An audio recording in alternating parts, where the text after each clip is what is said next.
వాళ్ళు పెద్ద ఇదైంది. ఎందుకంటే ప్రొడ్యూసర్లకి ఆల్రెడీ టేబుల్ ప్రాఫిటే 100 కోట్లు వచ్చిందని చెప్తున్నారు కంఫర్టబుల్గా. వచ్చినప్పుడు వాళ్ళు డీల్ చేసి బాలయ్య లాంటి వాళ్ళని పెట్టుకొని హీరోస్ వాళ్ళతో మాట్లాడుకొని ఇదిగో మీకు ఇంత ఇస్తాము సెటిల్మెంట్ చేసుకొని ఉంటాయేది. వీళ్ళు గతంలో కూడా అలాగే వాళ్ళతో ఉన్నారు. ఇది ఇప్పటిది కాదు, 10 ఏళ్ళ ముందు నుంచి ఉంది. దూకుడుతో స్టార్ట్ అయింది ఇది. దూకుడు తర్వాత 1 నేను ఒక్కడినే చేయింది, తర్వాత ఆగడు, ఇవన్నీ కూడా ఈ 3 మహేష్ బాబు సినిమాలే. అక్కడ వరకు వీళ్ళకి ఇదైంది. అప్పుడు మహేష్ బాబు వీళ్ళ కోసమే ఆగడలో డబ్బులు పోయినాయి కాబట్టి నేను చేస్తానని చెప్పి శ్రీమంతుడు డిస్ట్రిబ్యూషన్ రైట్స్ హీరోస్కి ఇచ్చారు. అట్లా కొంత వాళ్ళని పాసిఫై చేశాడు మహేష్ బాబు. ఆ తర్వాత సర్కార్ వారి పాటప్పుడు వీళ్ళు గొడవ చేయలేదు, ఎందుకంటే దాంట్లో మైత్రి వాళ్ళు ఇన్వాల్వ్ అయ్యారు. ఇటు మహేష్ బాబు జిఎంబి అంటారు, జిఎంబి బ్యానర్ కూడా ఇన్వాల్వ్ అయింది కాబట్టి అప్పుడు వాళ్ళు ప్రెజర్ చేయలేదు. ఇప్పుడు వాళ్ళు ప్రెజర్ చేయదలుచుకున్నారు, ఎందుకంటే ఇప్పుడు చేయకపోతే ఇంకా డబ్బులు రావు అనేది హీరోస్కి ఉన్న ఇది. వాళ్ళకి ఏంటంటే మొత్తం దాదాపు 28 కోట్లు అనుకోవచ్చు, 27 కోట్ల 70 లక్షలు ప్లస్ 14%, అంటే మొత్తంగా ఒక 50 కోట్ల వరకు వాళ్ళకి రావాలంటున్నారు. అది కాకుండా ఇక్కడ ఫైనాన్సర్స్ వీళ్ళకి కూడా ఉంది, దాదాపు 80 నుంచి 100 కోట్ల వరకు వీళ్ళు అప్పులు ఉన్నాయి వీళ్ళకి 14 రీల్స్ వాళ్ళకి. అందుకని ఆ అప్పులు 14 రీల్స్ పేరుతో చేశారు కాబట్టి 14 రీల్స్ ప్లస్ అని పెట్టి ఇప్పుడు కొత్త బ్యానర్ పెట్టి దీంట్లో తీశారు. దీన్ని కోర్టు అర్థం చేసుకొని ఇంజక్షన్ ఇచ్చింది అనేది చెన్నై కోర్టు. సో కాబట్టి ఈరైతే రిలీజు అయ్యే పరిస్థితి అయితే కనపడలే, ఎందుకంటే ముందుగా డేట్ అనౌన్స్ చేస్తారు కదా, ఈ గందరగోళాన్ని ముందు ఆపడం కోసమైనా డేట్ అనౌన్స్ చేసేవాళ్ళు క్లారిటీ ఉంటే.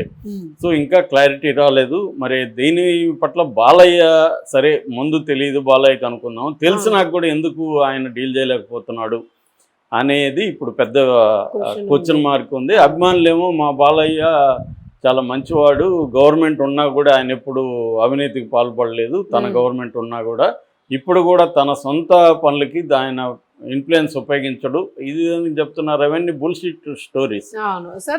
ఏమి ఉపయోగించాల్సిన అవసరం లేదు. బాలయ్య ఇన్వాల్వ్ అయ్యి వాళ్ళతో మాట్లాడచ్చు, ఆయన ఏమి పవర్ను లేకపోతే అవుట్ ఆఫ్ వే వెళ్ళాల్సిన పడలేదు. ఇప్పుడు Pawan Kalyan out of way వెళ్ళాడు, ఆయన కూర్చొని మాట్లాడాడు. మామూలుగా హీరోలు పెద్ద సినిమాలకి వాళ్ళకి ఎఫెక్ట్ అవుతుంది కాబట్టి వాళ్ళు వెళ్ళి మాట్లాడతారు, అంత తప్ప ఆయన ఎవడు పవర్ ఉపయోగించుకోమనో మోడీని ఉపయోగించుకోమని చెప్పలేదు.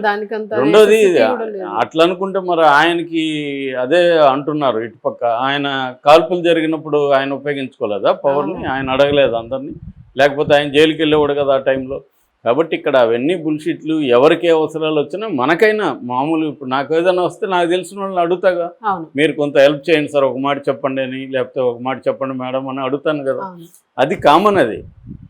సో ఏదో ఉంది మొత్తానికి, ఏదో నడుస్తుంది తెర వెనుక. ఎందుకంటే ఇంకొక వాదన కూడా నేను విన్నాను, బాలయ్యకే 10 కోట్లు రావాలి, ఆగిపోవడం పట్ల బాలయ్య హ్యాపీగా ఉన్నాడని ఒక సీనియర్ జర్నలిస్ట్ నాకు చెప్పాడు.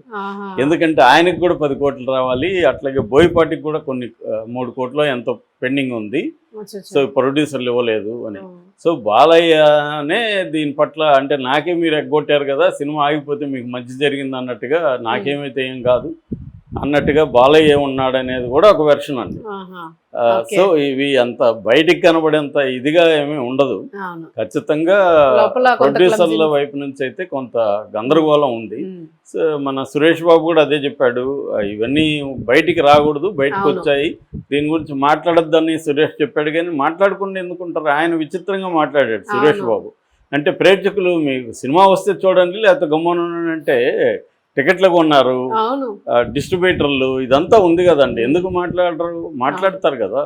కాబట్టి కదా థియేటర్లు ఇప్పుడు బల్క్గా కొంతమంది టికెట్లు కొన్నారండి, బాలయ్య ఫ్యాన్స్ కావచ్చు, తెలుగుదేశం వాళ్ళు బల్క్ థియేటర్ని బ్లాక్ చేయడం కోసం వీళ్ళు కొన్నారు.